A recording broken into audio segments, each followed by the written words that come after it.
Saludos a todos los hermanos de allí de la iglesia en Temuco y de otras asambleas también. Estamos siguiendo el estudio en el libro de Lucas. En el día de hoy vamos a comenzar la lectura en el capítulo 2, Lucas capítulo 2. Vamos a leer en el versículo 22. Lucas 2, 22. Cuando se cumplieron los días de la purificación de ellos, conforme a la ley de Moisés, le trajeron a Jerusalén para presentarle al Señor, como está escrito en la ley del Señor: todo varón que abriere la matriz será llamado santo al Señor. Y para ofrecer conforme a lo que se dice en la ley del Señor, un par de tórtolas y 2 palominos. Hasta ahí llegamos la vez pasada. Dice el versículo 25: y aquí había en Jerusalén un hombre llamado Simeón, Este hombre justo y piadoso esperaba la consolación de Israel, y el Espíritu Santo estaba sobre él, y le había sido revelado por el Espíritu Santo que no vería la muerte antes que viese al ungido del Señor. Y movido por el Espíritu vino al templo. Y cuando los padres del niño Jesús lo trajeron al templo para hacer por él conforme al rito de la ley, él le tomó en sus brazos y bendijo a Dios diciendo: ahora, Señor, despides a tu siervo en paz conforme a tu palabra, porque han visto mis ojos tu salvación, la cual has preparado en presencia de todos los pueblos, luz para revelación a los gentiles y gloria de tu pueblo Israel. Y José y su madre estaban maravillados de todo lo que se decía de él. Y los bendijo Simeón y dijo a su madre María: he aquí, este está puesto para caída y para levantamiento de muchos en Israel, y para señal que será contradicha. Y una espada traspasará tu misma alma, para que sean revelados los pensamientos de muchos corazones. Estaba también allí Ana, profetisa, hija de Fanuel, de la tribu de Aser, de edad muy avanzada, pues había vivido con su marido 7 años desde su virginidad, y era viuda hacía 84 años, y no se apartaba del templo, sirviendo de noche y de día con ayunos y oraciones. Está presentándose en la misma hora, daba gracias a Dios y hablaba al niño a todos los que esperaban la redención en Jerusalén. Muy bien. Allí en el último verso que leímos, podemos de inmediato ver el contexto de la generación del Señor. Hablaba el niño a todos los que esperaban la redención en Jerusalén. Habían personas que esperaban la redención en Jerusalén, que esperaban que viniese el ungido del Señor, el Mesías prometido por Moisés, por los salmos, por los profetas. Ese Mesías iba a venir a este mundo, iba a venir a Israel, iba a venir a Jerusalén. Y allí estaban esperándole. El caso del versículo 25 es bien especial. En el día de hoy, en nuestro país ha pasado un evento, murió una persona y ha generado a nivel nacional controversias. Algunos aplaudieron, celebraron, festejaron la muerte de una persona. Otros, obviamente, dan el pésame y están de luto. Pero cuando muere una persona, deja algo en la tierra, deja un nombre, deja un testimonio, deja algo que ha hecho, en pocas palabras. Y sabe que aquí el caso que vamos a ver en el día de hoy es de un hombre que está en el momento de su muerte. Él sabe que va a morir en un tiempo más, y en el momento de su muerte él está tranquilo. Y el contexto del pasaje nos muestra el por qué. Él había dejado un nombre, conectado a la ciudad. Dice un testimonio, había en Jerusalén un hombre llamado Simeón. En pocas palabras, no nos muestra, no nos va a mostrar a un rey, a un religioso de alta alcurnia, a alguien de la clase social alta, aunque nos da muy pocas características de este hombre, de quién era, dónde vivía, cómo se desarrolló su vida, qué es lo que hacía, no nos dice nada. Pero el testimonio, en pocas palabras, es hermoso. Y nos gustaría, por lo menos a mí me gustaría, dejar un testimonio así como este hombre. Dice, había en Jerusalén un hombre llamado Simeón. Y este hombre, justo y piadoso, esperaba la consolación de Israel y el Espíritu Santo estaba sobre él. Ahí está, termina su testimonio. Un testimonio de vida. A veces he visto libros así, tanto de gruesos, que muestran la biografía de una persona. Obviamente, como somos terrenales, ponemos todo lo bueno en una biografía, pero 300, 500 páginas para hablar de una persona. La biografía, dicen algunos, la biografía autorizada de tal persona, y otros sacan la biografía no autorizada, 800 páginas para describir la biografía no autorizada de tal o cual persona, y se escriben libros de personas. Pero sacando todo lo que está allí de más, yéndose a lo neurálgico, a lo más importante de las 500, las 800 páginas que se escriben de una persona, a veces son muchas mentiras, muchas anécdotas que son fantasiosas incluso, al contrario de lo que la Biblia enseña cuando escribe de alguien. La Biblia muestra lo bueno y también la Biblia muestra lo malo. Nunca esconde lo malo. Pero aquí, en un versículo, está condensada la vida de una persona, la vida de Simeón, la vida de Simeón. Su nombre se asemeja a uno de los hijos de Jacob, de las 12 tribus de Israel. Simeón, el significado, Dios ha escuchado, Dios ha escuchado. Es el significado de Simeón, su nombre. Y este hombre esperaba, como varios más, la redención en Jerusalén, como decía el versículo 38, y esperaba también la consolación de Israel. Se utilizan estas dos palabras para los piadosos de la época. ¿Qué es lo que estaban esperando? Esperaban, número uno, la consolación de Israel, la consolación de su pueblo. Y número dos, la redención. Y esperaban al Mesías.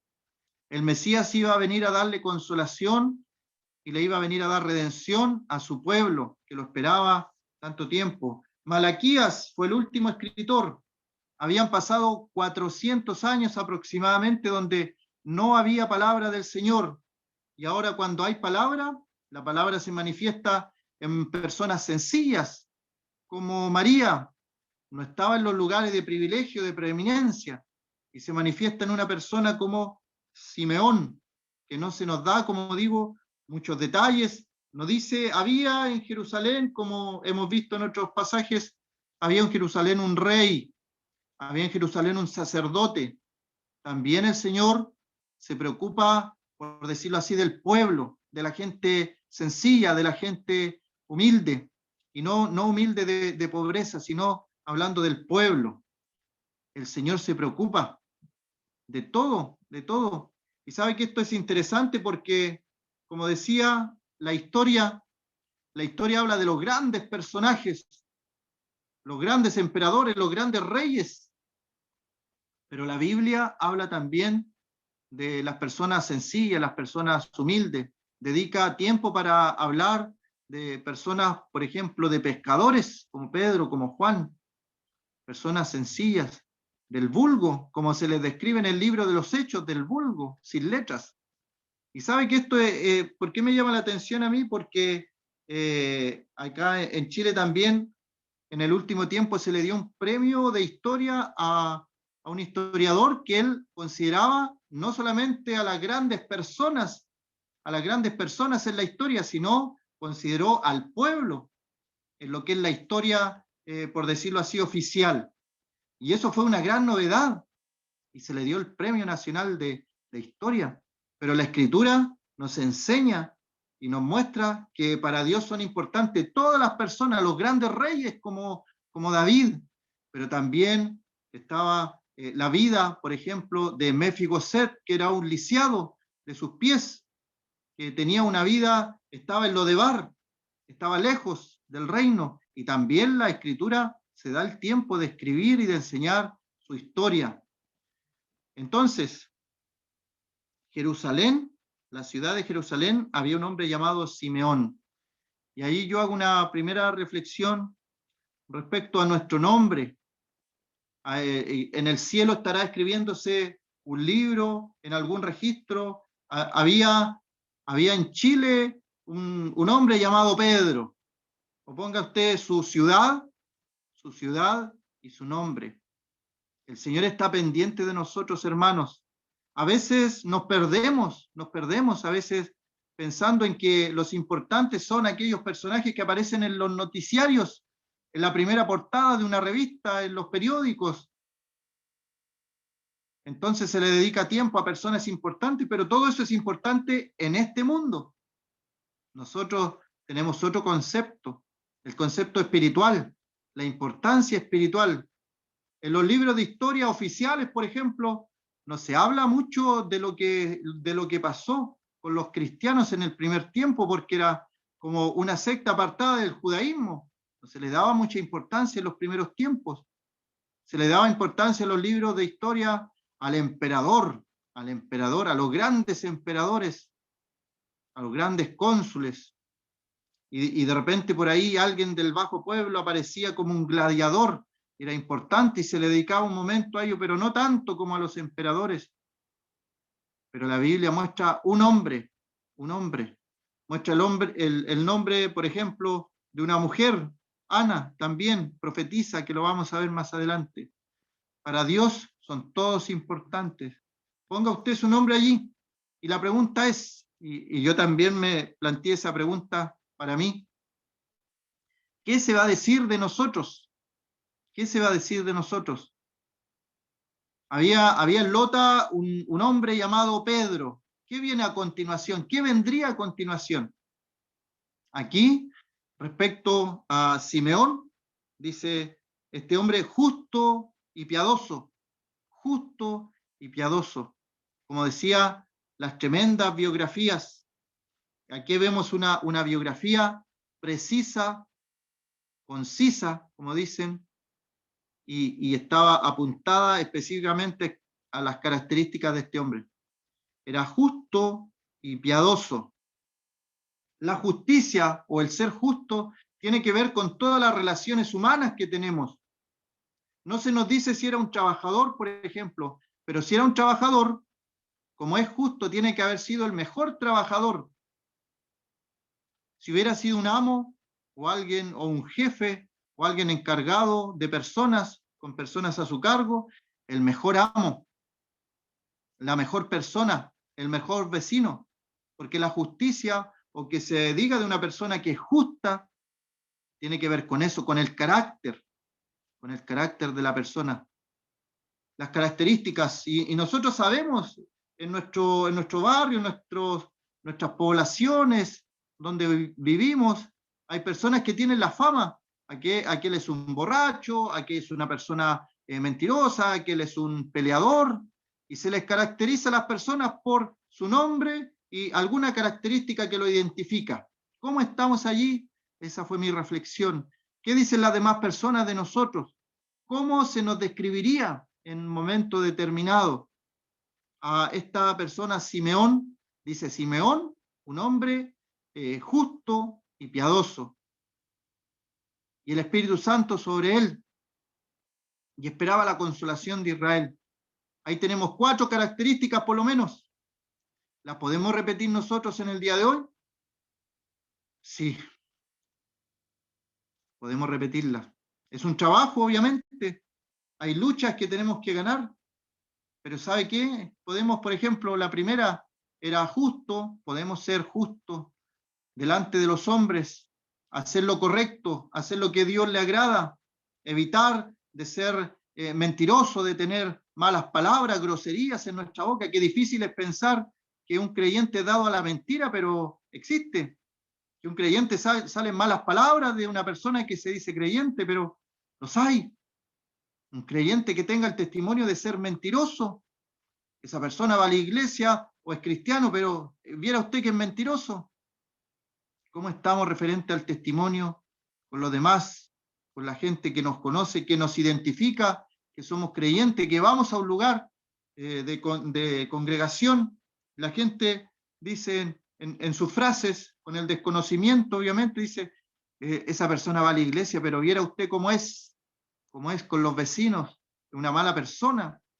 El testimonio es importante. Aquí vemos a un varón que era justo. Y como decía, la justicia tiene que ver con todo lo terrenal. Lo que nosotros conocemos, en pocas palabras, como una buena persona, un buen vecino, un buen padre, una buena madre. Si hay algo que hacer, ahí está disponible para hacerlo. Estamos hablando del testimonio hacia la sociedad, porque el testimonio de creyente no es solamente en la iglesia. Ojalá fuera así. En la iglesia somos todos buenos hermanos. Nos faltan poco menos que alas y somos todos angelitos.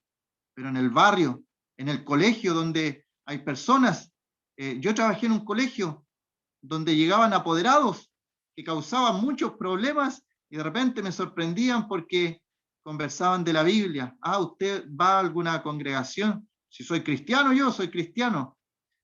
Y nos sorprendemos, nos sorprendemos. Entonces, el Señor quiere que seamos cristianos fuera de las cuatro paredes de nuestra congregación, porque ahí, como digo, es fácil. Conocen lo mejor de nosotros, nuestros hermanos, lo mejor de nosotros, nuestro mejor carácter, pero en nuestro hogar se conoce nuestro carácter, nos enojamos con facilidad, decimos que vamos a hacer algo y pasan días o semanas y no lo hacemos, no cumplimos. En nuestro hogar, en el seno familiar, entonces, ¿dónde se ve esto de ser justos? ¿O qué se dirá de nosotros cuando partamos de este mundo? ¿Cuál será el testimonio de las personas?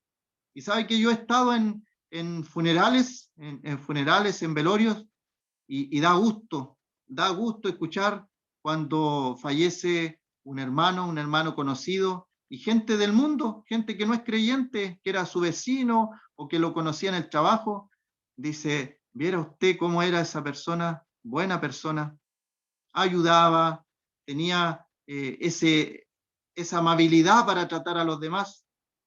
Y ahí uno aprende qué se dirá con nosotros, qué se dirá de nosotros el día que partamos de este mundo.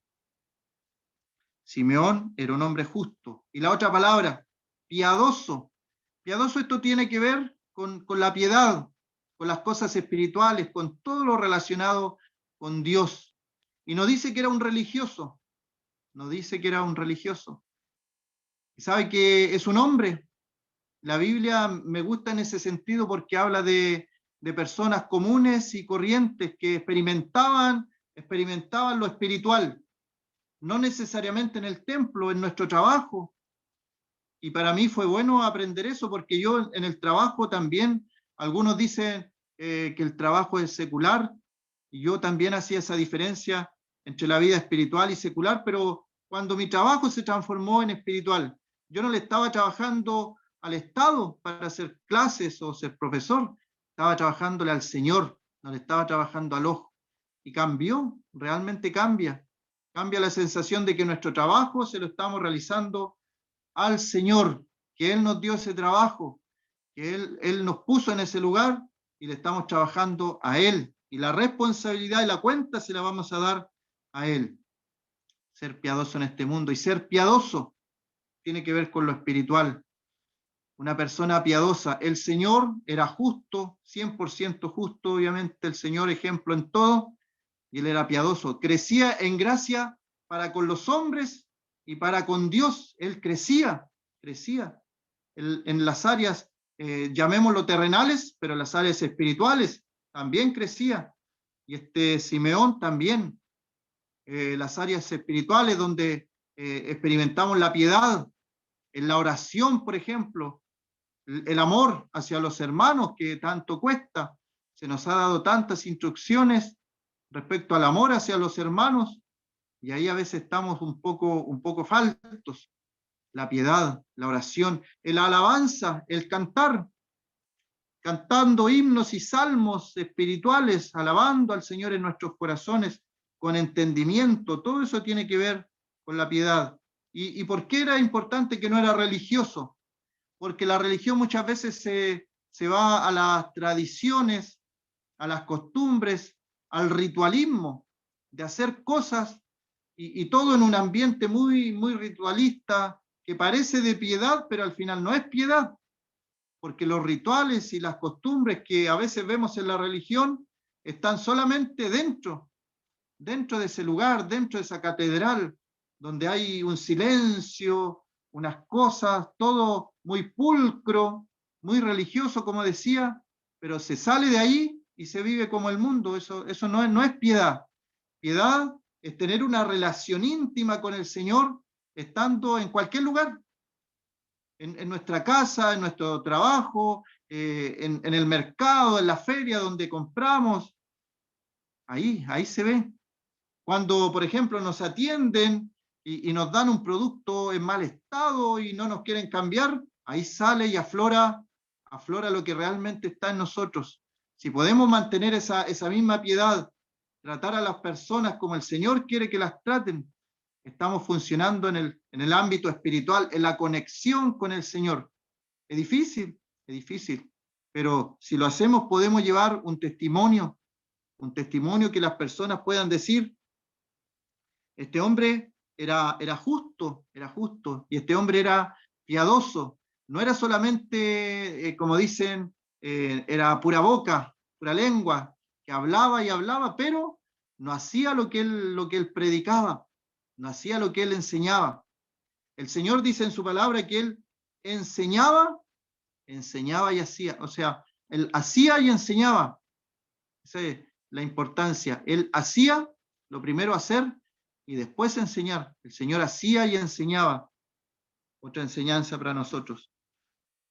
Era justo entonces, piadoso, y esperaba la consolación de Israel. Ejemplo para nosotros también en el día de hoy. ¿Qué es lo que tenemos que esperar o qué es lo que esperamos? O una buena pregunta sería: ¿estamos esperando? En el tiempo de Simeón, él esperaba la consolación de Israel. Y en el versículo 38 decía: esperaba la redención de Israel. Estaban esperando al Mesías. En el día de hoy nosotros también esperamos al Señor. El Señor viene. Y aquí quiero hacer un paréntesis porque me he dado cuenta ahora con las redes sociales que está bien atacada la doctrina del arrebatamiento de la iglesia. Es impresionante cómo en el último tiempo se ha tratado de denostar, se ha tratado de tratar como que fue algo inventado. Hace pocos años se inventó esto del arrebatamiento. Pero la Escritura nos habla de la venida del Señor, nos habla en Juan 14, nos habla en Corintios 15, nos habla en Tesalonicense. El Señor viene con voz de mando, voz de trompeta. Los muertos en Cristo, dice Pablo, resucitarán primero. Luego nosotros, los que hayamos quedado, seremos transformados en un abrir y cerrar de ojos. Al final trompeta, porque se tocará la trompeta. Y Pablo allí dice algo bien importante, bien interesante: los que hayamos quedado. Luego de que las personas en los cementerios sean transformadas, sean arrebatadas, sus cuerpos glorificados, luego los que quedamos, dice, seremos transformados. ¿Cuál era el pensamiento de Pablo en ese momento? Entonces, es que él iba a ver el arrebatamiento de la iglesia. Él iba a ser parte. Él tenía en su mente, en su corazón, en su espíritu, que el Señor venía en ese tiempo. Los hermanos también tenían ese pensamiento porque decían: Maranata, Maranata. Y esas palabras significan: el Señor viene, el Señor viene. Apocalipsis termina con las palabras: he aquí vengo en breve. Hebreos dice, he aquí un poquito y el que ha de venir vendrá y no tardará. Preguntamos entonces, ¿tenemos en nosotros esa esperanza? ¿Tenemos esa esperanza de que el Señor viene pronto? Yo soy un convencido de que voy a ver el arrebatamiento del Señor. Cuando era más joven, puso eso en mi corazón el Señor. Somos la generación que vamos a ver el arrebatamiento del Señor. Pero sabe que a veces cuando uno comienza a involucrarse mucho en las cosas de este mundo, comienza a pasar esa sensación. Y como que hacemos planes y proyectos a futuros. Pero el Señor puede venir en el día de hoy. Ahora mismo puede venir el Señor. El Señor puede venir. Y podemos decir con los primeros hermanos, Maranata, el Señor viene. Y sabe lo otro, que no hay ninguna señal. No hay señales para el arrebatamiento de la iglesia. No hay señales que muestren eso. Como también en algunas redes sociales aparece las pestes que estamos viviendo, las guerras, los rumores de guerra. Entonces dice, está cerca la venida del Señor, pero no hay señales. Va a ser un arrebatamiento. Y en el tiempo de Simeón, él estaba esperando esto de la venida del Mesías.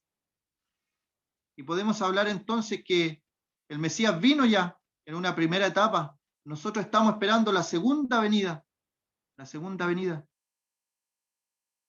Estamos esperando entonces la venida del Señor, la venida del ungido, del Mesías.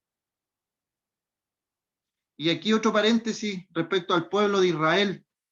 Lamentablemente el pueblo de Israel no reconoció al Señor como el Mesías.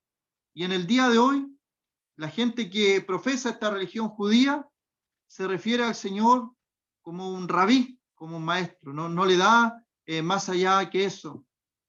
Por lo tanto, ellos, los judíos, los que siguen esta religión, están esperando al Mesías, al Mesías. Y por eso entendemos cuando aparezca el anticristo, ellos van a reconocerlo como el Mesías, porque ellos lo están esperando. Al no reconocer al Señor Jesucristo como el Mesías que ya vino en su primera venida. Interesante es que se les leía Isaías 53 a las personas en las calles de Jerusalén. Se hizo un documental de esto. Se les lee el Isaías 53 a las personas y luego se les pregunta, ¿de quién piensa usted que está hablando el escritor acá? Y algunos se sonríen porque saben que su respuesta obviamente es que se está hablando del Señor Jesucristo en la crucifixión, en su venida. Pero como ellos le reconocen solamente como rabí, como un maestro, el Señor vino. Y la cuarta característica, si podemos enumerarla, la 1 sería el ser justo. Ser justo. La número 2, ser piadoso. La número 3, estar en expectativa, esperando la venida del Señor. Y la cuarta característica, el Espíritu Santo estaba sobre él. Y aquí hacemos otro paréntesis. ¿Cómo entendemos esta frase? El Espíritu Santo estaba sobre él. En el Antiguo Testamento hay un salmo bien conocido de David que dice, no quites de mí tu Santo Espíritu. No quites de mí tu Santo Espíritu. Y hay ciertas personas en el día de hoy que en base a ese versículo del Antiguo Testamento dicen que a veces el Espíritu se va, el Espíritu viene. Pero lo que tenemos que entender es que por eso hay un Antiguo Testamento o un Antiguo Pacto y está el Nuevo Testamento y el Nuevo Pacto. Y en el Antiguo Pacto, Antiguo Testamento, el Espíritu Santo venía sobre los reyes, sobre los sacerdotes, sobre los profetas. Venía y se iba. Estaba, como dice aquí, estaba sobre él, sobre los reyes, sobre los profetas. Pero luego se iba. El caso de, por ejemplo, de Sansón. Sansón venía el Espíritu sobre él, tenía mucha fuerza. pero luego el Espíritu se iba. En el tiempo de hoy no está eso de no quites de mí tu Santo Espíritu, eso es, hablemos de la dispensación. No estamos en esa dispensación. Estamos en esta época de la iglesia. Y en el tiempo de la iglesia el Espíritu Santo es como un sello indeleble, un sello que reconoce a cada creyente, a cada hijo de Dios. Así que por eso, cierro el paréntesis ahí, por eso utiliza esa frase, el Espíritu Santo estaba sobre él. Para ejemplo de nosotros en el día de hoy, la gente reconocerá que hay algo superior a nosotros, en nosotros, que pueda decir, esa persona tiene algo especial. Y la verdad es que el testimonio consiste en eso, que cuando demos buen testimonio, las personas vean algo especial y quieran tener eso que tenemos. Y cuando se dé la conversación, obviamente, nosotros damos toda la gloria, la honra al Señor, que nos ha sellado con el Espíritu Santo y que ha cambiado, el Espíritu Santo ha cambiado nuestro ser desde dentro hacia afuera y debe cambiarlo. Por lo tanto, es una de las características que yo incluso he dicho en otras oportunidades respecto a que vivo en una zona muy evangelizada, evangélica, que a veces hablan de las manifestaciones del Espíritu Santo, refiriéndose a saltos, a levantada de manos o a hablar en jerigoncia. Yo le digo, eso lo puedo imitar, yo lo puedo imitar, puedo hacer esas cosas y decir que el Espíritu Santo se manifiesta, pero usted puede imitar el cambio de carácter, que una persona que era muy, se airaba por todo, ahora ya no hay ira en él. Una persona que era muy malvada o tenía muchos vicios en el día de hoy, ha dejado eso no se puede imitar. Una persona que decía muchas groserías y mentiras, en el día de hoy ya no miente y son pocas las veces que se le escucha una grosería. Son cambios que el Espíritu Santo realiza. Y ahí el Espíritu Santo se manifiesta en el carácter de una persona. ¿Está el Espíritu Santo obrando en el día de hoy en nosotros? Y otra cosa que el Espíritu Santo hace bien a continuación, dice que le había sido revelado por el Espíritu Santo que no vería la muerte antes que viese al ungido del Señor. Y aquí también otro paréntesis respecto a la revelación del Espíritu. Revelación del Espíritu. Hace poco escuché una persona que hablaba de un pastor. Llegó y dijo, el Espíritu me reveló que Dios quiere que todos sean perdonados. Entonces el Espíritu me dijo que había que orar por la salvación del diablo. Y el Espíritu me lo reveló. Imagínense al extremo que puede llegar una persona al tomarse del Espíritu y decir, el Espíritu me reveló.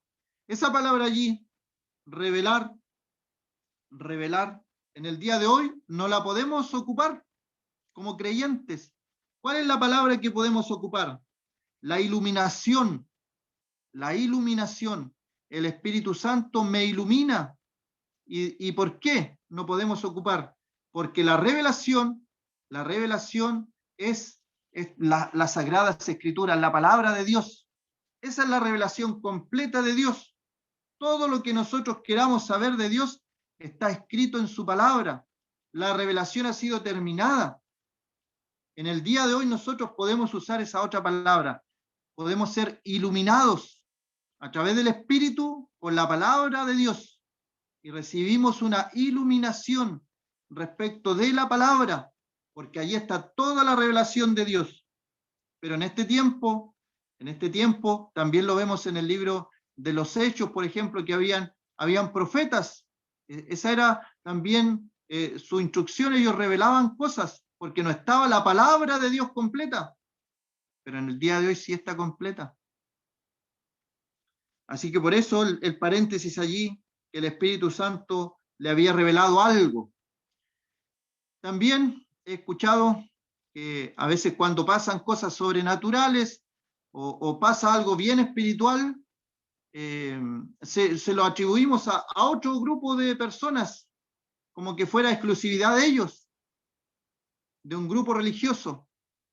Pero ¿sabe qué? El Espíritu Santo está en el creyente, está en el creyente.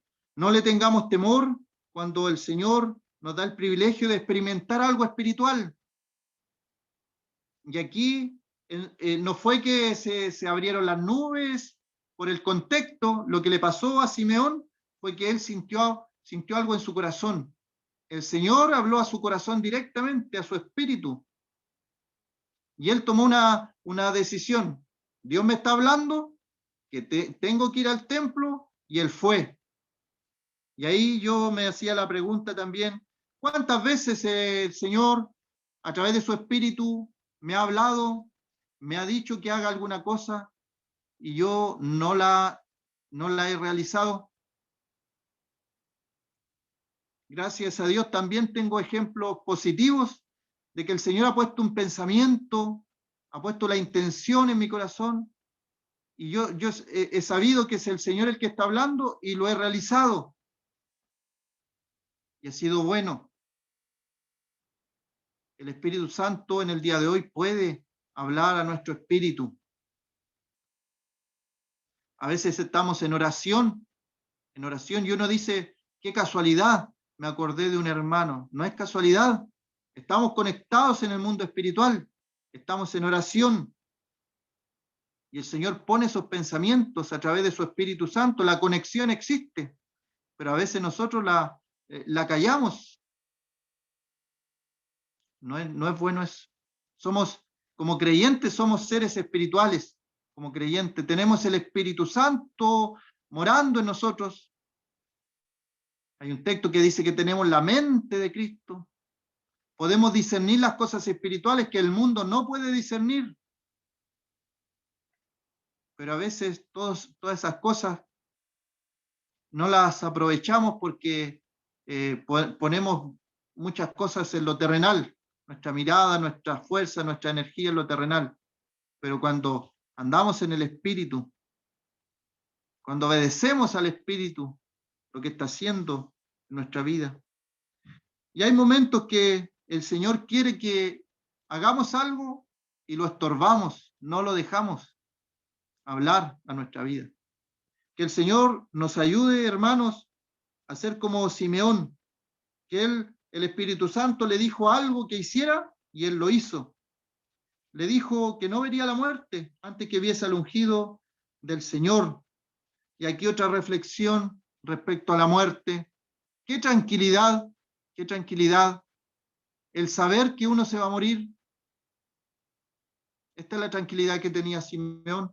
Y yo he contado otras veces que en mi testimonio, el antes y después de mi conversión, cuando el Señor me salvó, fue una de las experiencias que tuve, un terror, un pánico a la muerte.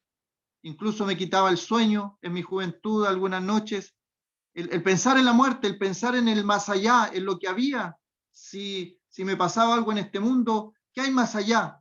¿Será verdad todo lo que dicen? Un terror, un pánico, un miedo que quitaba el sueño. Pero me acuerdo el día de la conversión, cómo el Señor me salvó. Y luego de eso no había ese temor. Incluso después de eso, como tres veces al borde de la muerte y nada, no hay temor, no hay temor. El Señor solamente puede hacer eso, darnos la tranquilidad. No es que uno quiera morirse, para nada, pero estoy preparado para la muerte. Esa es la pregunta a nuestros amigos, si hay algún amigo escuchando, viendo. ¿Estás preparado para ese momento de la muerte, de la partida? Tener la tranquilidad. Este hombre dice que él no iba a ver la muerte antes que viese al ungido. Ahora el Espíritu Santo le dice, hoy es el día que vas a ver al ungido. O sea, que tu muerte está próxima. Y él con una tranquilidad absoluta. Lo vemos en Pablo también. El tiempo de mi partida está cercano. Sabía que iba a morir. Personas que han experimentado esto. Y a lo largo de la historia hay más hermanos y hermanas que saben que en un tiempo más van a partir, incluso dejan detalles para que la gente haga después de su partida, porque saben que van a partir de este mundo.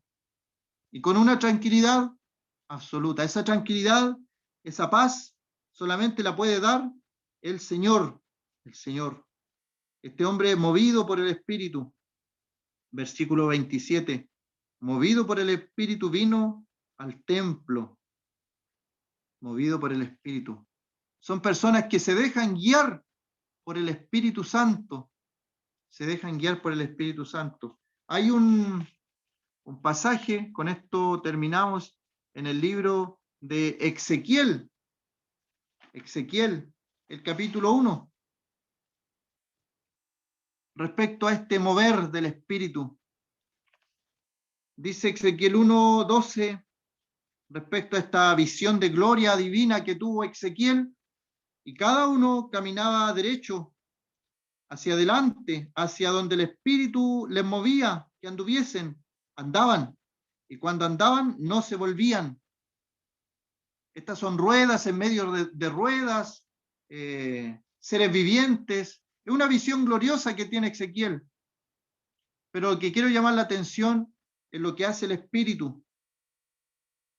Hacia donde el Espíritu les movía que anduviesen, andaban. Y cuando andaban, no se volvían. Y esto a mí me habla de que cuando uno es movido por el Espíritu Santo, no hay retroceso, porque va en el camino correcto, en la senda correcta. Cuando uno es movido por el Espíritu Santo, va a ir todo bien. Versículo 20 del mismo Ezequiel 1, hacia donde el Espíritu les movía que anduviesen, andaban. Hacia donde les movía el Espíritu que anduviesen. ¿Cómo estamos en esa área, hermanos? ¿Estamos siendo movidos por el Espíritu Santo, haciendo las cosas que el Espíritu Santo nos dice que hagamos?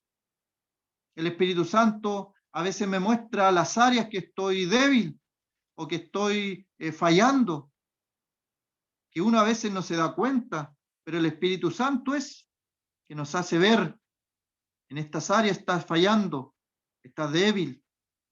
Hay un pasaje que habla del fruto del Espíritu: amor, gozo, paz, paciencia, bondad, benignidad, fe, mansedumbre, templanza. Y a veces el Espíritu Santo muestra: en esta área estás fallando. Hay benignidad, falta bondad, tal vez, amor. Y el Espíritu Santo en el fruto del Espíritu Santo en esos 9 elementos nos muestra que podemos estar fallando en lo espiritual. Donde el Espíritu nos mueva, que vayamos, que avancemos, hagámoslo. Y si lo hacemos, nunca vamos a volver atrás, porque estamos guiados por el Espíritu Santo. Por eso el Señor nos dejó el Espíritu Santo.